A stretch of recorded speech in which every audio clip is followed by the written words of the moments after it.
How good and how bad was Brock Lesnar's run in the 2010s? Brock Lesnar made his return to WWE in 2012 and kind of really made the part-time scheduling thing for wrestlers like a thing before anybody else really did it. Like, I think he's the one that escalated it to that level where it's like, hey, if you're a household name and you can draw money and you're a big superstar, you don't really have to work as much. You can show up occasionally, still make as much money, if not more money, and take less bumps. So when he would show up and leave, there were times when his quality was good, but then there were times it was like at the bottom of the abyss bad. Of course, though, we're going to talk about the whole timeline, man, so stay tuned because there's a lot to talk about. Also, make sure to subscribe, man, to that YouTube channel. Hit that button, turn on all notifications to be updated with all things pro wrestling related right here on this platform, and to be updated when we go live for the No Name Wrestling Podcast. We do allow the viewers and subscribers to the podcast to come on to the show from time to time during the open mic episodes. So if you ever want to come on and have debates or just have conversations with the people on the podcast, talk wrestling, you've come to the right place. Make sure you subscribe to be on the lookout for that. So let's start with the timeline from 2012 to 2015 because I feel like that was some of the good that Brock Lesnar did produce in the 2010s. So when he first came back to WWE, he went after the top guy who was the face of the company,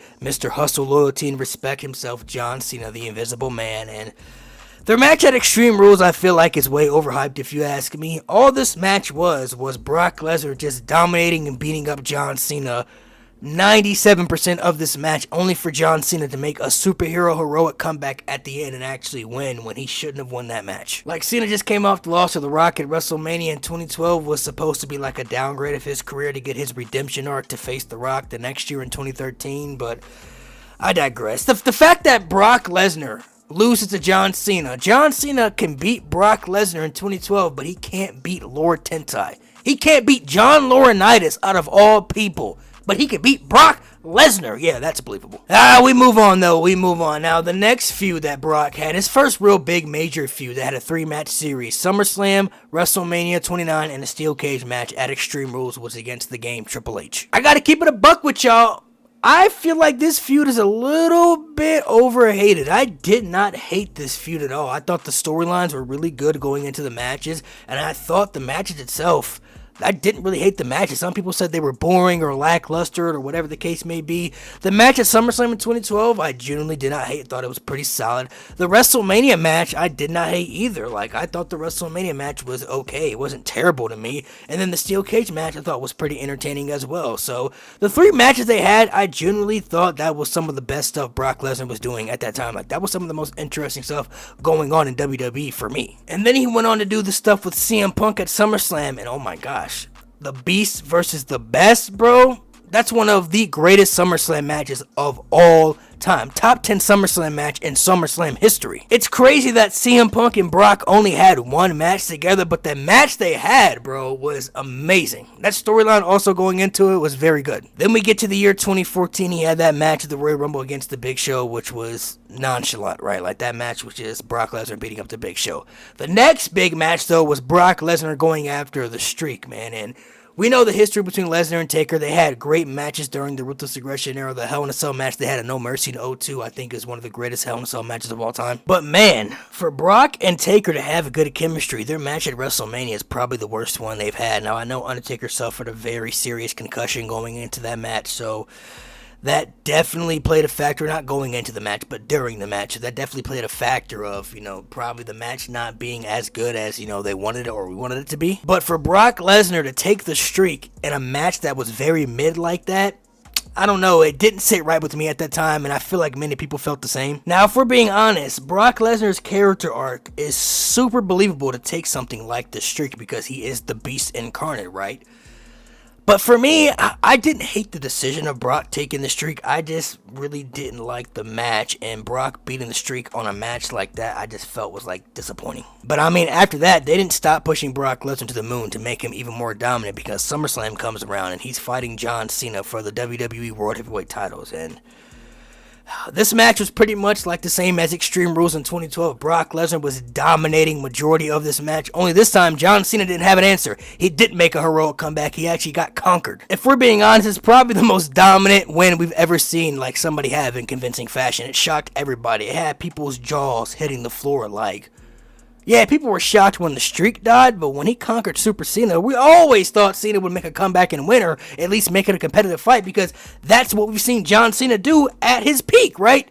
Nah, this was different. That made Brock Lesnar look like he was damn near unstoppable. You felt like he couldn't be beat by anybody. They have the rematch at Night of Champions, which was a pretty competitive match back and forth here and there, but got interrupted by Seth freaking Rollins with the Money in the Bank cash-in attempt and all that stuff, so there was no winner to an extent. Like, John Cena won via disqualification, but he didn't win the championship. Brock is then gone the rest of the year, comes back in 2015 and has that banger-ass triple threat match at Royal Rumble in 2015. Actually, the only good thing about Royal Rumble 2015 was the triple threat match. It literally carries the show like LeBron James in 2018. Dare I say that's a top 5 triple threat match in WWE history? Yeah, I think I'm going to say it. Then that led to the match with Roman Reigns at WrestleMania, and this was weird because the Shield was still not even a year at that time, being freshly, dismembered by Seth Rollins and everything. And for Roman Reigns to be in the WrestleMania main event, a one-night WrestleMania, might I add you, it just felt like in 2015 he wasn't ready for a spot like that,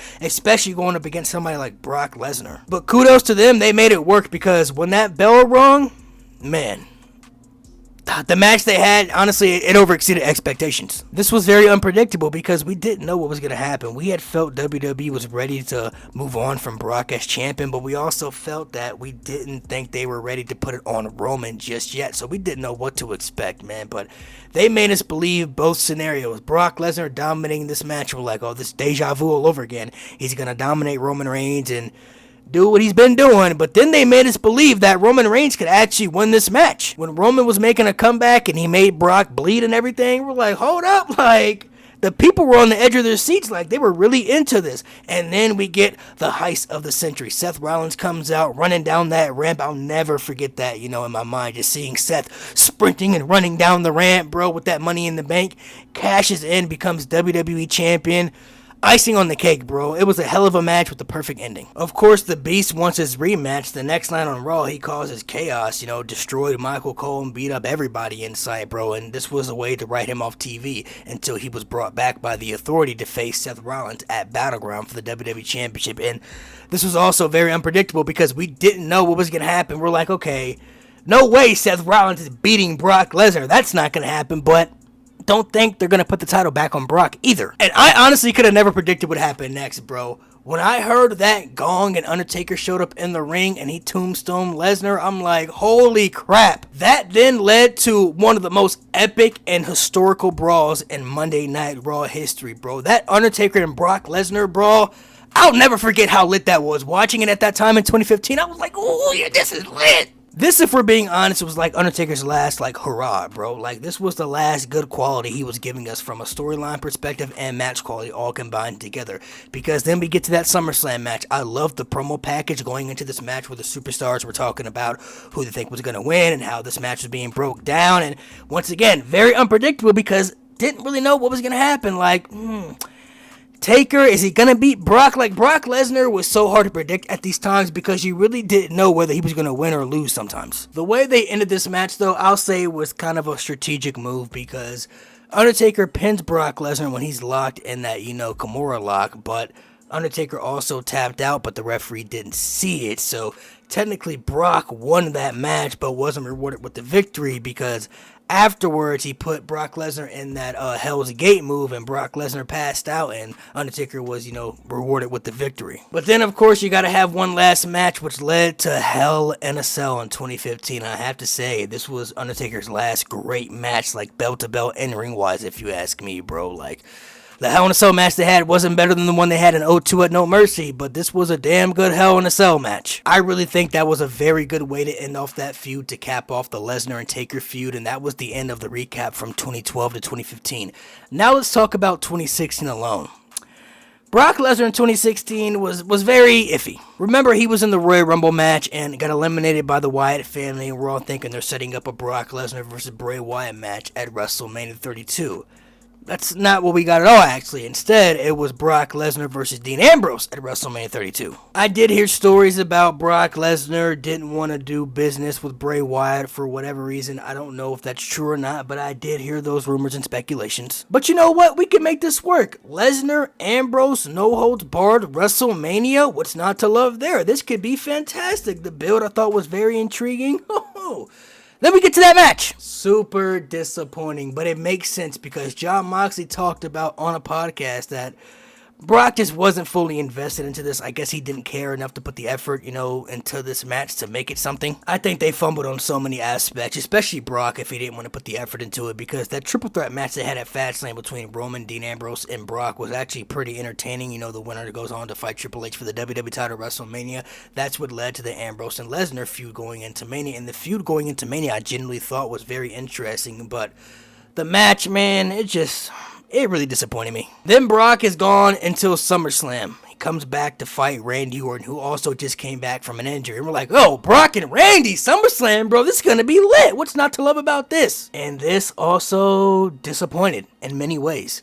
Like, the match, number one, wasn't long. We thought the match was going to be longer. The build was cool, but then the match ends when Brock Lesnar just elbows Randy in the head and busts him open, hard way, like with blood all over his face and everything. And we were all confused, like, is this legit? Is this a work? Like, we didn't know what was going on. And I get WWE probably wanted the conspiracy of that, looming over our heads, like, oh, is this a work or not? But, like, there was no follow-up to it, no nothing, like, no explanation. Like, Shane McMahon came out, took an F5, and we're thinking, are they setting up Lesnar versus Shane? Like, what is going on? We were just so confused. That then led to Brock and Goldberg at Survivor Series. Goldberg's epic return for the first time in 12 years, and I have to say, the story build was very good. I was very locked into this because I did not know what was going to happen.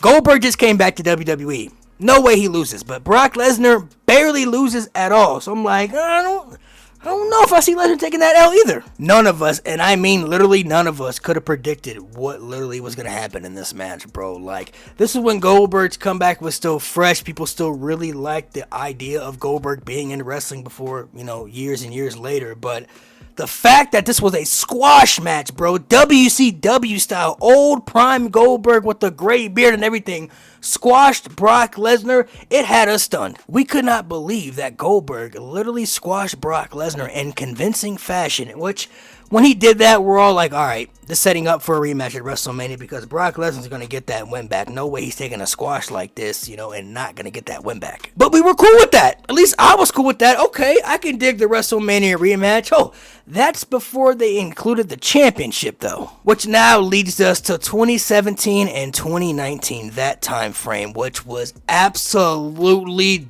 dog water. The amount of quality they were producing with Brock Lesnar, the matches, the stories, and everything. Yes, there were some matches that hit here and there, but overall, the quality, bro, man, it was insufferable, bro. It was just insufferable. Royal Rumble, Brock Lesnar gets eliminated by Goldberg, gonna set up the match at WrestleMania, only for Goldberg to squash Kevin Owens to win the Universal Championship, which took away the Universal Championship from the Jericho and Owens storyline, which was the best storyline going into that WrestleMania, and they had to downgrade to the mid-card title, the United States Championship. That's absolutely diabolical. Lesnar and Goldberg did not need the Universal title involved in their match, but it was what it was. WWE was going to go with it. And I got to give credit where credit is due, because that Lesnar and Goldberg match definitely overexceeded expectations compared to what their match was at WrestleMania 20 in 2004. Like, the match at WrestleMania 33, it was short, but it's exactly what it needed to be. Brock won the Universal Championship, which I think most of us were excited for at that time, because last time he was champion, it wasn't that terrible. But if we only knew what we were going to get and what we were in for, we would have absolutely been against it. Brock Lesnar's first championship defense was against Samoa Joe at, goodness gracious, great balls of fire. I had to do that intro, bro. That intro got me weak. I will say this build was spectacular. I can't lie to you. Like, the build was very intriguing. They made Samoa Joe extremely believable to actually go into this match and have a chance to beat Brock Lesnar. Only for the match to really flop, if I'm being honest. I was trying to find a different word to kind of be nice, but no, this match flopped, bro. This match was not what we thought it was going to be, and for Samoa Joe to lose this match to one F5, are you kidding me? It only took one finisher to beat Samoa Joe? One finisher to beat Samoa Joe? Are we serious? Despite that, we get the Fatal 4-Way match at SummerSlam. Brock Lesnar, Braun Strowman, Roman Reigns, Samoa Joe, which is one of the greatest Fatal 4-Way matches of all time, right? I have nothing bad to say about this because this was actually the only good championship defense Brock Lesnar had during this atrocious reign. Because now I'm about to get passionate, though. Braun Strowman, Brock Lesnar, no mercy. There was no other guy on the roster at the time that was more believable to beat and conquer Brock Lesnar at this time frame than 2017 Braun Strowman. My gosh, they were having this guy flip over ambulances and tractor trailers and dominating Roman Reigns and just beating up the whole roster, bro. Like, his gimmick was extremely believable with his presentation. He could cut promos, he had good matches, he had everything you could ask for to go down as one of the greatest big men of all time. He literally was the one guy on the roster you're looking at across from Brock Lesnar saying, I don't know if Brock Lesnar can conquer that dude right there, because that's a bad dude. And they didn't pull the trigger? Are you kidding me? I will never understand it. Why, WWE? Why? Can you tell me why? It will never make sense to me in my mind. Why did you have Braun Strowman be built to this extreme echelon of dominancy, only for him to go in this match and lose to Brock to one F5, bro? He beat Samoa Joe and Braun Strowman with one finisher. One finisher. Braun Strowman was one of the most dominant guys on the roster. How do you have him lose to just one finisher? I promise you, I'm gonna make a video on how they fumbled Braun Strowman's push from preventing him from going down as one of the greatest big men we've ever seen in WWE history, bro. Like, it was right there. They had a layup. This is like LeBron going for a wide open layup and missing, bro. Like, he wouldn't do that. This fumble is like when the Seahawks were on the 1 yard line and they had Marshawn Lynch in the backfield and all they had to do was run the ball and they win the Super Bowl, only for them to throw it and it gets intercepted and the Patriots win. Like, sometimes you have lightning in a bottle. You have something so good and you just don't know how good it was until you just mess it up. Like, we'll move on, bro. We'll move on. I'll never understand how they fumbled Braun Strowman's push, but we'll move on. That was the last title defense, though, that they gave Brock Lesnar that year. Then we move on to Survivor Series, where it was Raw vs. SmackDown. It's going to be champion versus champion, and it was almost Brock Lesnar versus Jinder Mahal. Let's not bypass that. Like, for a minute, we're like, Brock versus Jinder, how's that going to work? But then they ended up changing it to AJ Styles when he beat Jinder for the WWE Championship. And then we get Brock versus AJ at Survivor Series, which it was incredible. That match was incredible. I think that's one of the top 5 Brock matches he had from that 2012-2019 era. Then we get to the year 2018, and it just kept getting worse and worse. The triple threat match at Survivor Series with Braun Strowman involved again, and Kane. Kane was only in this match to take the pinfall by somebody, and of course he took the pin by Brock Lesnar. Then we get to WrestleMania 34, Brock Lesnar versus Roman Reigns, and the worst WrestleMania main event of all time. Going into this match, we felt that they really wanted Roman to be the champion because we all knew that's who they wanted to be the face of the company, the top guy, right? They had been telling us that for years, despite the rejection. No way Roman loses this match, even though, like, 5% of the crowd maybe cared about this match. Like, the other percentage of the crowd did not care whatsoever, and then you just get F5 after F5 after F5 after F5 after F5, and Roman keeps kicking out, and you're like, what's going on? How is he kicking out of this many F5s when Braun Strowman couldn't even kick out of one? Samoa Joe couldn't kick out of one, but Roman Reigns can kick out of multiple F5s. Yeah, that makes sense. And before y'all nitpick, because I know you like to do that, no, this wasn't the dominant version of Roman. Like, Big Dog Roman took many L's. Many times. He wasn't winning matches like that as Big Dog, for being honest, compared to Tribal Chief. So the fact that he was kicking out of multiple F5s, bro, it was sickening. Brock wins the match, though, which we're like, okay, that was shocking. We don't know why, which then ended up telling us why, because they wanted to extend the Roman and Brock feud because they were hell-bent on trying to get Roman Reigns cheered as this top babyface to fit that John Cena image, and Roman Reigns' character just never fit that image. People weren't accepting it no matter what, but they were hell-bent on trying to make it work. Greatest Royal Rumble, first Saudi Arabia show, steel cage match, Roman Reigns versus Brock Lesnar. How did that go? Yeah. Bad. Roman Reigns technically won this match when his feet hit the ground first, when he speared Brock through the cage. Brock's body hit the ground first, but the rules of a steel cage match has always been, if you're a logical wrestling fan, you know, that whoever's feet hit the ground first, you win the match. Roman's feet touched before Brock's, but, you know, of course Brock retains the championship, which made it look even more stupid. He's then gone all the way until SummerSlam. We gotta run back Roman and Brock again for the 1,000th time, and Brock Lesnar finally drops the title to Roman Reigns. It's like, Brock Lesnar is the perfect example of what a bad part-time champion can be. Because if we're being honest, part-time, full-time, it doesn't really matter. You could be a full-time champion and still not be a good champion. We have plenty of them in WWE right now, and we've seen plenty of them in the past. But just because you're a full-time or a part-time champion, it doesn't determine how good your championship reign is going to be. Roman Reigns had a very elite part-time championship reign. You know, there were some bad moments in there. Not all of it was great, but the high moments were very, very high. Brock Lesnar's part-time reign, that 504-day asinine reign, is the perfect example of what a bad part-time champion is, because he was giving us very little quality with very little interesting stories where his matches were disappointing. Oh, it doesn't get any better though. Hell in a Cell, Brock Lesnar shows up just out of the blue, beats up Braun Strowman, and Roman Reigns interrupts that Hell in a Cell match, which generally could have been a good Hell in a Cell match. They sacrificed Braun Strowman's Money in the Bank with that weak-ass cash-in. Now he doesn't become champion because he cashed in during this Hell in a Cell match to actually have a match against Roman to actually win the Universal Championship. Brock comes out, beats up both guys, lays them out, and the match ends in a no contest. A Hell in a Cell match should never end in a no contest when we've seen literal wars inside that structure. Brock Lesnar coming out and beating up both guys, and that's how we stopped the match, was ridiculous. Ooh, see, now I'm about to get infuriated because I just remember what's next. Crown Jewel 2018 was supposed to be Roman versus Brock versus Strowman triple threat. We know Roman's leukemia situation came up. He had to relinquish the Universal Championship, which led to Brock Lesnar versus Braun Strowman in a one-on-one match. This was the nail in the coffin. This was the end of Braun Strowman's momentum. He was never the same after this.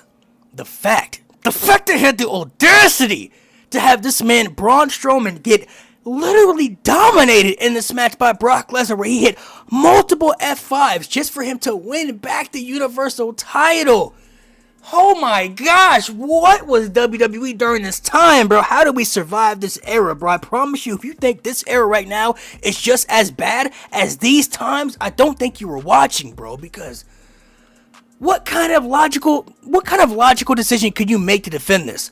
They had Braun Strowman, who was one of the most over guys and one of the most believable, dominating characters on TV, get dominated by Brock Lesnar in convincing fashion, which did nothing for Braun Strowman. It literally killed his momentum. And now we have to have Brock as champion again after we just went through the hellacious reign. He faces Daniel Bryan at Survivor Series. That was great. The match against Daniel Bryan was spectacular. But after that, the match against Finn Balor at Royal Rumble, that was cool too. Like, that was a fun match to watch. I'm glad it wasn't the Demon, because if Brock had beat the Demon, I don't think people would have been happy about that. Then he drops the title to Seth at Mania, and that's cool. Okay, fine. He drops the title to Seth at Mania.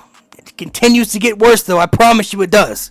Surprise, motherfucker. How does this guy keep showing up at random times? Because he shows up randomly during this Money in the Bank. Steals the Money in the Bank briefcase, where Mustafa Ali had the worst ladder match climb we've ever seen, where he literally was holding the briefcase in the palm of his hands, only for Brock Lesnar to run down the ring and steal the Money in the Bank briefcase. Now, you had the Brock party and everything, where he was coming out, dancing to rap music and all that stuff, and that was funny because it was totally different from Brock's character, but that wasn't worth the sacrifice for the Money in the Bank. Stay with me here, though.